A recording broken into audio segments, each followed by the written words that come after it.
हर हर महादेव मैया पार्वती की। आई गुरुवान बहुत प्यारा एक चर्चा लेके आइल बानी। अच्छा सा बहुत प्यारा बा ताई सुने के। एगो शिव शिष्य रही, एगो शिव शिष्या रही त बहुत गरीब रही, बहुत गरीब रही। ऐसन गरीब रही कि उनकरा खाइला खाइला पर आफत रही। उ शिव शिष्या उनकरा कुछ ना रहे खाए पिए के। का करस ए गुरु बहन की गुरु जी के मंदिर में पूजा पाठ करस, शिव चर्चा करस और जौन पर प्रसादी होके तौन अपना बाल बच्चा के ले आके खियावस। आ लोग के खेत में बड़ बनिहारी करस तो माने उनकर बाल बच्चा खा ओहू से ना आटे। उनकर पति विकलांग रहलन, वो विकलांग पति के सेवा करस, उनका में पैसा कौड़ी लगावस। वो बेचारी के खाइला खाइला पर आफत रहे, कुछ ना रहे। लेकिन भगवान के मंदिर में एक दिन गईले ना छोड़स। एक लोटा जल ले लेस, पर प्रसादी ना रहे तो भांग धतूर तुर लेस आ जाके महादेव के मंदिर में पूजा करस, महादेव से आराधना करस आ सब कुछ करस।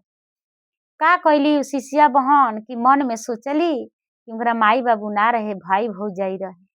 तो मन में सोचली कि जा तानी भौजी भिरी, कहीं भौजी हमरा के कुछ दे दीहन तो हम ले आन त अपना बाल बच्चा के खियाएम। काहे से भौजी के घरे त खेत बाड़ी बुआला, आलू आलू होखेला, धान गेहूं होखेला त भौजी जरूर कुछ दीहन हम। त यही से कहल बा गुरु बहन की बांधला के सबे संगाती है, बिगड़ल के कोई ना हो। जब लाचार कोई पड़ जाई ना त कोई के कोई ना पूछी, मोटरी त दूर के बात बा। आ उहे भर रही नु तो सब भाइयों भौजाई हतना मोटरिया उठा के दे दी। बन रहेम ना त हतना भाई भौजाई मोटरियो दे दी। आ जब बिगड़ रहेम ना खाइला पर आफत रहेम त भाइयों भौजाई हतना उठा के ना दी। त गईली बेचारी नैहर। जब नैहर गईली तो उनकर भौजाई देख के जरी छार हो गईली, जर मर के अंगार हो गईली कि ई का करे आइल हिय, ई का करे आइल हिय। जरी झार के हो गईली, कहली कि ए भौजी अथी जरी छार मत हो कह, हम ढेर दिन ना रहे, हम लइका छोड़ के आइल बानी, हम बिहान चल जाए। भौजाई का कैली सुबह उठली आ खीस का बस में कि का करे आइल हिय, खीस का बस में गुरु बहन गईली अपना डेहरी तर। उनकर डेहरी का लगे हेतना मुँह सीधिकले रहे। उ मुस्कैल भौजाई का कैली कि एक बोरा कस देली आ मुँह बांध देली आ मुँह बांध के आ मूड़ी पर अलगा देली। ननद बेचारी मूड़ी पर ले लेली मुस्कैल आ उ सोचत कि हमार भौजी गेहूं देले बिया, बड़ा भारी बा भौजी हमार गेहूं देले बिया। हे महादेव बड़ा भौजी पर कृपा कैले बिया, ये गेहूं में तो हमनी महीना दिन खाएम सब। भौजी हमार गेहूं देले बारी तो यही गेहूं में हमनी महीना दिन खाएम सब। जब गईली तो जात जात गईली तो पैसा ना रहे कि गाड़ी भाड़ा करस। तो जब जात जात गईली तो एगो बड़ा बढ़िया बर के पेड़ रहे आ वही जा शंकर भगवान के मंदिर रहे। वही जा बैठ गईली आ कहली कि हे महादेव बड़ा बिजोर घाम लागता, हे गुरुजी बड़ा बिजोर घाम लागता। का कैली ए गुरु बहन कहली कि रुको ना, हमार भौजी कुछ देले हुईहन तो तन सा वही में से फाँक लेहेम, चाउर होई चाहे कुछ होई आ फाँक के पानी पी लेम, आराम क के तो जाए। का कैली वही जा कि जब बोरा खोलत तारी तो ओमे तो देखत तारी कि खाली मुस्कोइल बा।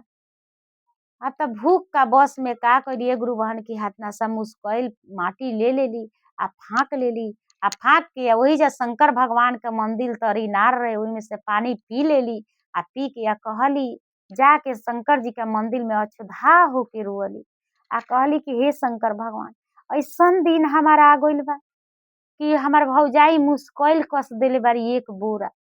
बताई हम गईनी है कि हमार भौजाई कुछ ना कुछ जरूर दीहन तो हमार भौजाई मुस्कैल कस देले बारी। ऐसन दिन हमारा आ गइल बा बाबा।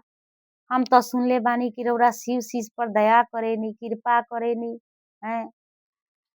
का कैली कि रो के आ मुस्कैल उठा लेली आ उठा के आ चल अइली घर। जब आवत तारी त लइका गुरु बहन खुश हो तरन सा कि माई आ गल, माई आ गल, माई मामा हियां से माई आइल बिया, माई का नानी देले मामी देले बारी, माई का देले बारी। अब बेचारी का कहस, कहस तो का कहस। अब लइका का कैलन सा बोरा खोले लगलन सा, कहतरन सा कि हम बोरा खोल के देखतानी कि हमार मामी का देले बारी।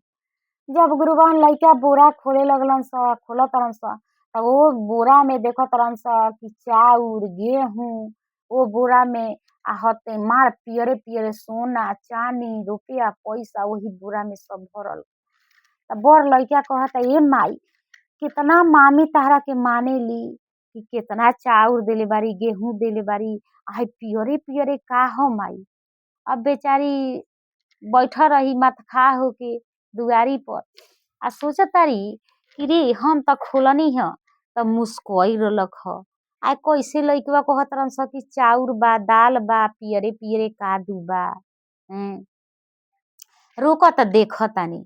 गइली देखे त साँचो चाउर बा, दाल बा, गेहूं बा, ओही में मार सोना, चांदी, रुपया, पैसा। अब लगली इकाले।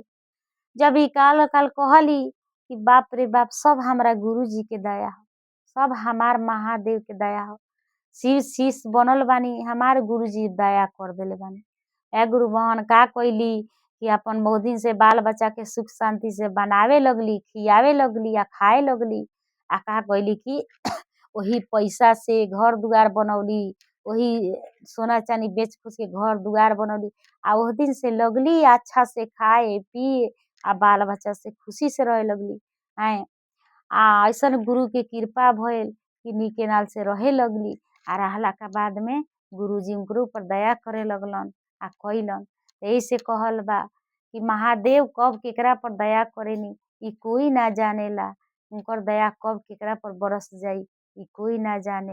हैं तो हम तो कहेम गुरुजी गुरु बहन लो कि रउरो लो 3 सूत के पालन करी लो और चर्चा सुनी लो, भजन सुनी लो, चर्चा में जाई लो, मंदिर में पूजा करे जाई लो।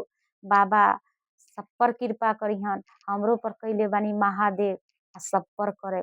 तो प्रेम से बोली हर हर महादेव।